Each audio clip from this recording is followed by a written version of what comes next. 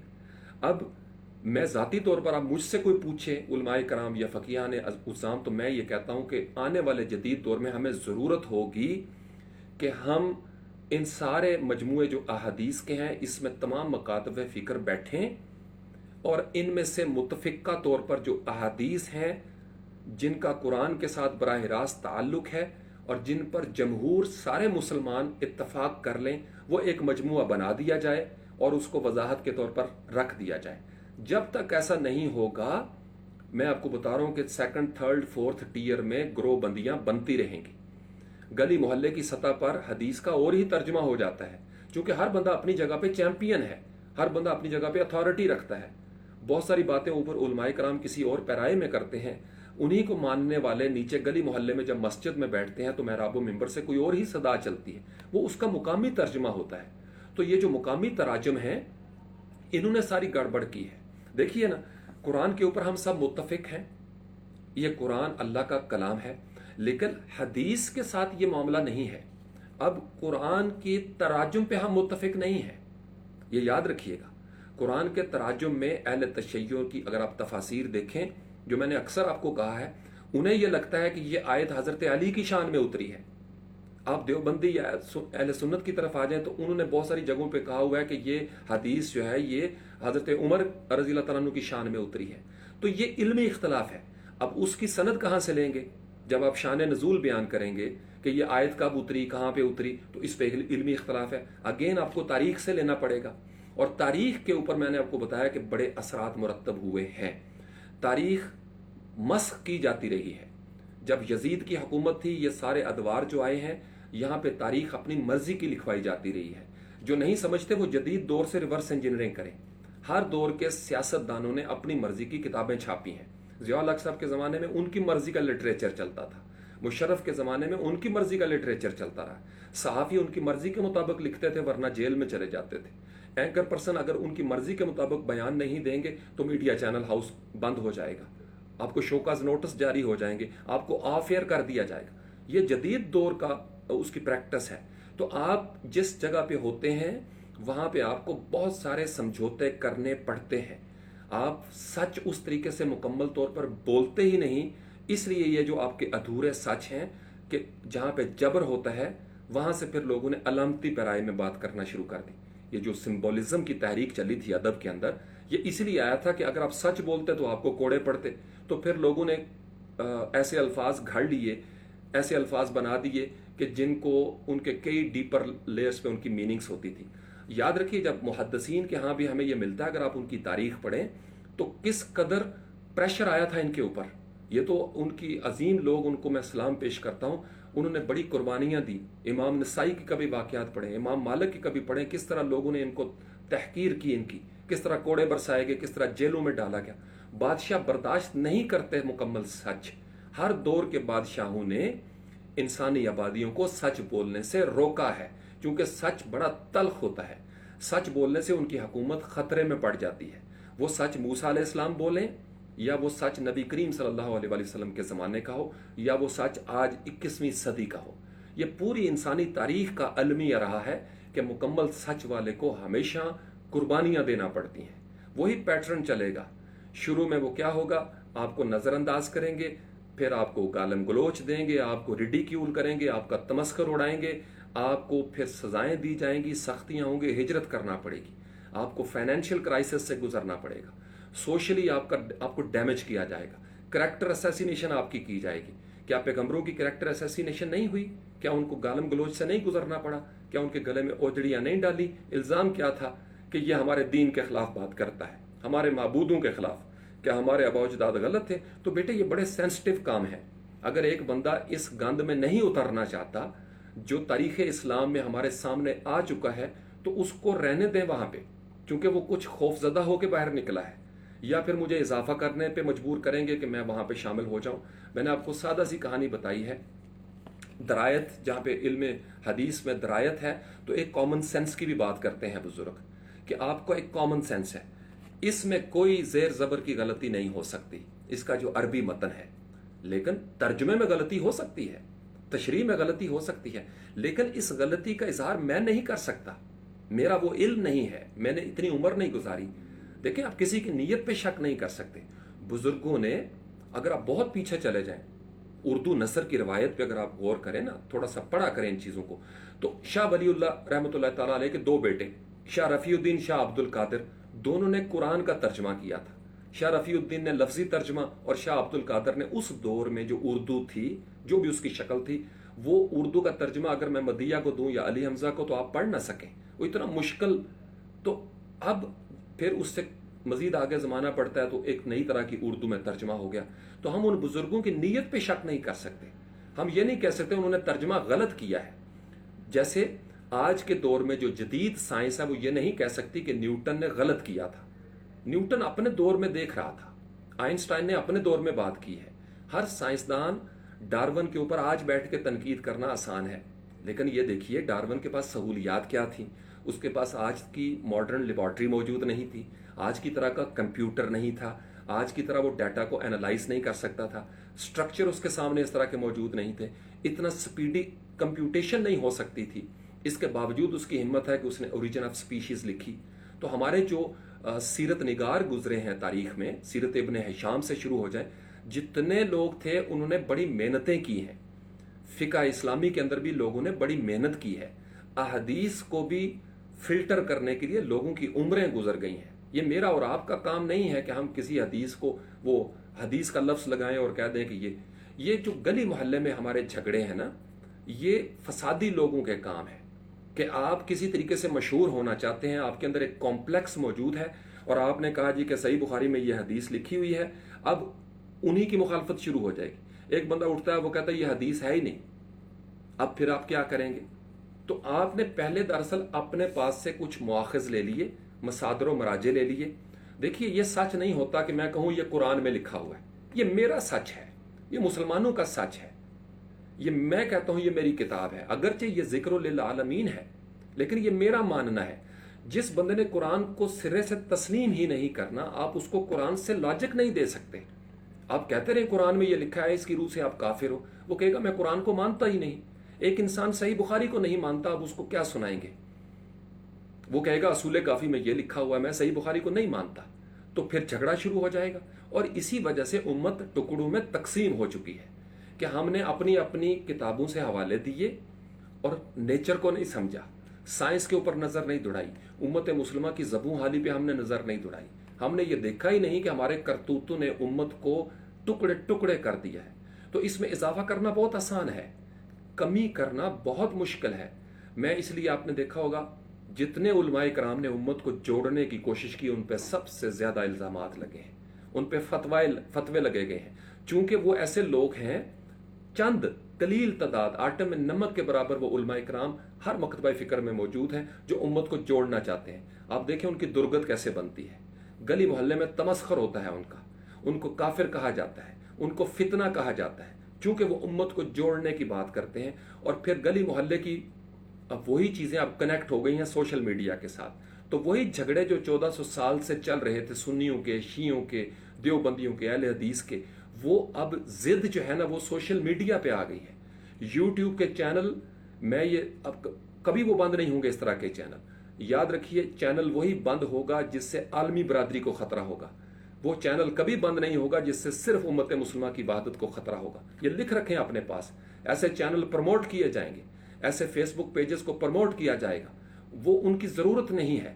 آپ ایک دوسرے کو گالیاں دیں گے، آپ کسی کو کہتے ہیں جی یہ فلاں لنک ہے، اس کی کمپلینٹ کریں Facebook, they will never block it. وہ کیوں کریں گے؟ وہ کہیں گے جی ہماری کمیونٹی پالیسی گائیڈ لائنز کے خلاف نہیں ہے یہ، پھر آپ کیا کریں گے؟